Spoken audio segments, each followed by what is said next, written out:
मज़हब नहीं सिखाता आपस में बैर रखना, हिंदी है हम वतन ये हिंदुस्तान हमारा। यूनान मिस्र रूमा सब मिट गए जहाँ से अब तक, मगर है बाकी नामो निशा हमारा।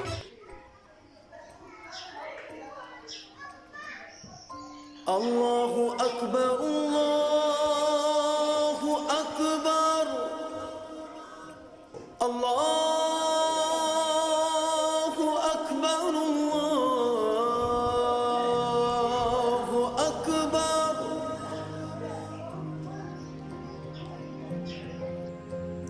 राजकीय चिकित्सालय में एक बेड पर 2 मरीज देख कर के दिल दहल गया। वहाँ पहुँचकर मैंने जो दृश्य देखा, मुन्ना भाई से मिला, उनके स्वास्थ्य की जानकारी ली और हर कोई अपने परिजनों के लिए स्वास्थ्य के लिए चिंतित था।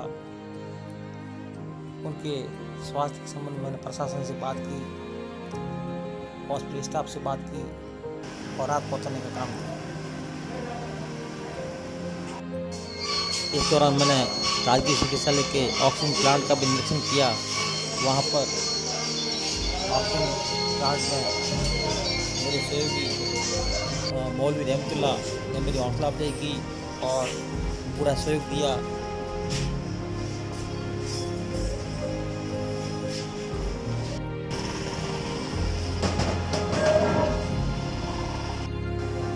कोरोना महामारी में हर कोई डर रहा था। उस समय मौलवी साहब ने मेरी हौसला अफजाई की। मौलवी रहमतुल्लाह हर समय मेरे साथ में रहते। राजकीय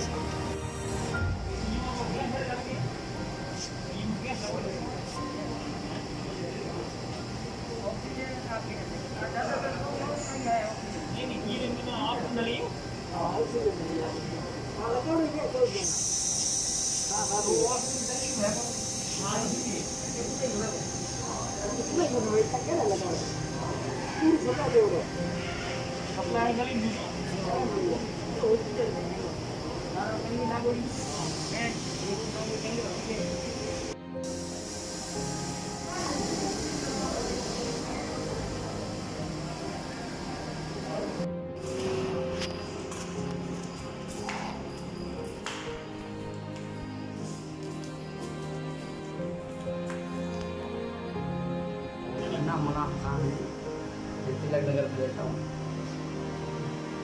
तिलक नगर में रहता हूँ और कुछ दिनों से मुझे क्या थोड़ी बहुत तकलीफ हो गई, सांस वगैरह हो गई, ये थोड़ी बहुत तकलीफ हो गई। इसमें शरीर में थोड़ी बहुत परेशानी, बुखार वगैरह आ रहा था, उसके कारण मुझे थोड़ा बहुत बुखार किया था। उसके बाद मैंने डॉक्टर से बताया, 2-3 बार हॉस्पिटल दिखाया, तो इंजेक्शन वगैरह लगाए करी और फिर क्या कि थोड़ी ज़्यादा तकलीफ होने लगी तो इमरजेंसी हॉस्पिटल दिखाने गए, वहाँ किसी ने एडमिट नहीं किया। लेकिन उसके बाद हमारे नवल जी है, हमारा मौलाना इमाम साहब, मौलाना रमजुल्ला साहब है, इन्होंने हम सब मिलकर मतलब मेरी हेल्प करी और हॉस्पिटल के अंदर मुझे एडमिट करवाया। नवल जी ने किसी भी बड़ा मेहनत करके सिफारिश वगैरह करके और मुझे एडमिट करवाया। एडमिट करवा के आज मालिक का शुक्र है। हॉस्पिटल में परेशानियाँ थोड़ी वो गैस वाली वगैरह ये थोड़ी तकलीफें होती थी और वहाँ बेड वगैरह जगह नहीं रहती थी बिल्कुल। एक बेड के अंदर 3-3, 4-4 कोरोना वाले सब सुलाते थे साथ में, ठीक है ना। ऐसी कंडीशन थी, लेकिन वो कंडीशन में सबके हिसाब से सबके लिए मेरे अकेले के लिए सब अपने मुँह पर मास्क रखें और सावधानी पूरी रखें, क्योंकि ये रोग ऐसा रोग है, इस रोग का कोई लाइलाज रोग है ना। तो इसमें खास तौर पर अपन को इस चीज़ की ध्यान रखनी बहुत ज़रूरी है और हो सके हर इंसान की आप मदद करो। हो सके चाहे कोई भी अपना हो, चाहे गैर हो, चाहे पराया हो, कोई भी हो, चाहे दुश्मन हो, कुछ भी हो, इस कठिन हालात के अंदर हर एक इंसान की आपको सहायता करनी है, हर एक इंसान की। अल्लाह से यही दुआ है, या अल्लाह आप सबको अल्लाह पाक तंदुरुस्त रखे और आपके स्वास्थ्य की कामना करते हैं। ये चाचा जी लगते हैं, इनको यानी बुखार वगैरह, डबल नमूनिया वगैरह, उसको हॉस्पिटल सांस में तकलीफ वगैरह हो गई, इसलिए इमरजेंसी में भर्ती नहीं किया गया। इसलिए हमने बहुत कोशिश करने के बाद भी नहीं हो सका। इसलिए हमारे नवल जी एडवोकेट है, उन्होंने इस कठिन समय के अंदर बहुत सपोर्ट किया, हर चीज़ वगैरह डॉक्टर से बात की वगैरह। इस समय के अंदर, इस माँ बीमारी के अंदर कोई किसी का नहीं, भाई हो, आड़ा पाड़ा कोई किसी का नहीं, इस बीमारी से बचने के लिए सेफ्टी रखें, मास्क पहन के रखें, सैनिटाइजर करके रखें।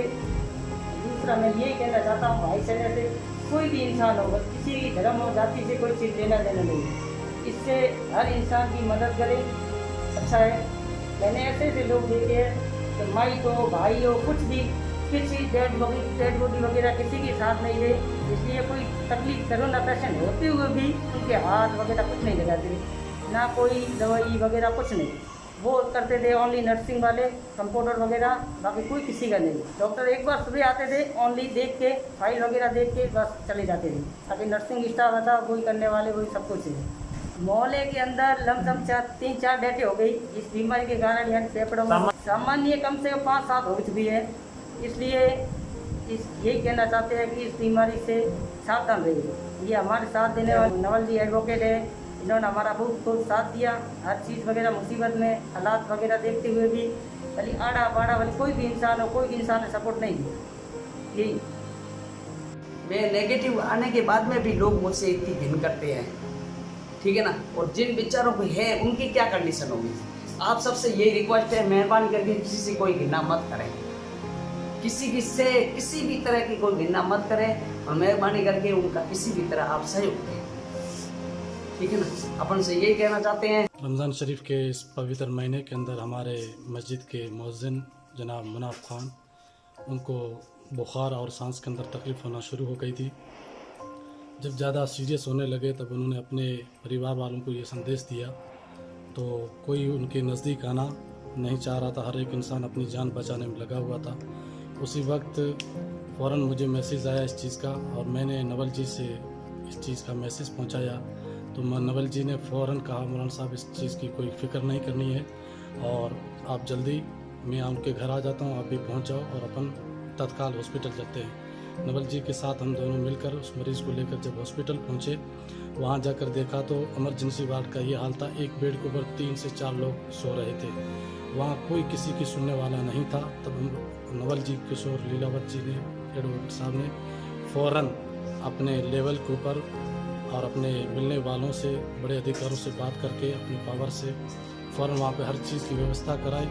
और उसके बाद आज अल्लाह का शुक्र है कि वो हमारा मदरसा और मस्जिद का जो मुअज्जिन है मुनाफ भाई, वो एकदम सही और तंदुरुस्त होकर अपने घर आ चुके हैं। इसी के साथ मैं ये संदेश देना चाहता हूँ पूरी हिंदुस्तान के वासियों को कि इस महामारी के अंदर हर इंसान अपनी जान बचाने में लगा हुआ, कोई किसी का पुरसान हाल नहीं है। तो इसी से यही बेहतर है कि हर इंसान अपनी हिफाजत खुद करे, मास्क लगा करके रखें और सैनिटाइज करते रहें, एक दूसरे से दूरी बना कर रखें। जितना हो सके सरकार की गाइडलाइन को फॉलो करेंगे तो हम पक्का इस जंग से जीत जाएंगे। और इसी के साथ मैं हमारे हर दिल अजीज़ नवल किशोर जी लीलावत का मैं इस अशार के साथ शुक्रिया अदा करना चाहता हूँ।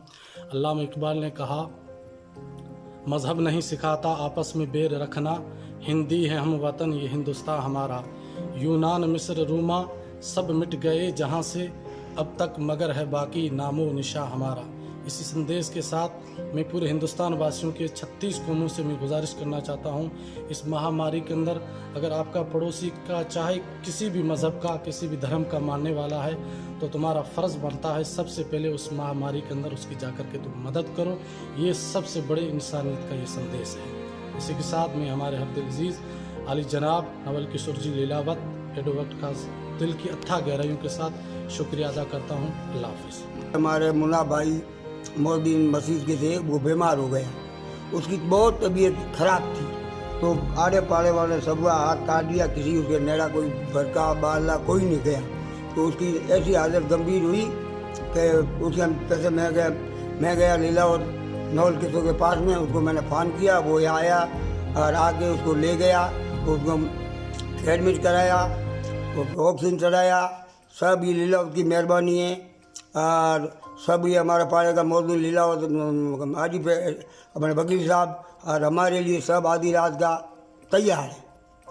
कोई हमारा कोई मोह भाव कुछ नहीं हमारा, और हमारा ये आदमी आधी रात का काम आता है। और अब कोई काम पड़े तो घर का नहीं करता है, ये वकील साहब आके काम करता है हमारे पाड़े का। के बारे में मोदी जी ने अगर अधिवेशन लगवा दिए होते तो दुनिया इतनी गंभीर नहीं होती, और गंभीर होने के बाद में लगाया है तो दुनिया गंभीर ही रही। लगा दी होती अधिवेशन और कोई भी सुविधा कर दी होगी तो इसमें कोई दो राय थी नहीं। ये तो प्रधानमंत्री देश के मालिक और देश के धनी है। सनज कराया, नवल किशोर ने दवाइयाँ दी, मौत बांटे और सारी कार्रवाई कराई और पाड़े के बहुत इसको धन्यवाद है। सारा काम पाड़ेगा नवल किशोर लीलावत ने करवाया। और दवाई दी बड़ी ये कोरोना बच्चा दवाई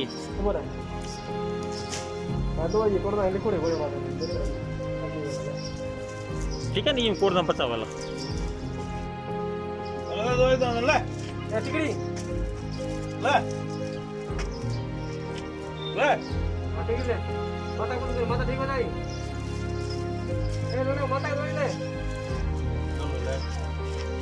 ये आटो जो लग रहे आने कोरोना बच्चा दवाई इस्तेमाल दी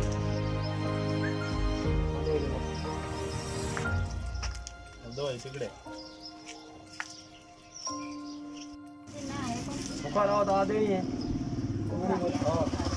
ऐसा भी सॉन्ग आप हाँ एक गोली सुबह दे दीजिए गोली खुलाई ऐसा भी सॉन्ग देते रहिए मतलब कोई हो तो ना एक बढ़िया सुबह सॉन्ग के मतलब होया थोड़ी बहुत कोई होया उन्हीं भी निकल जाएगा अल्लाह करे आदे कोई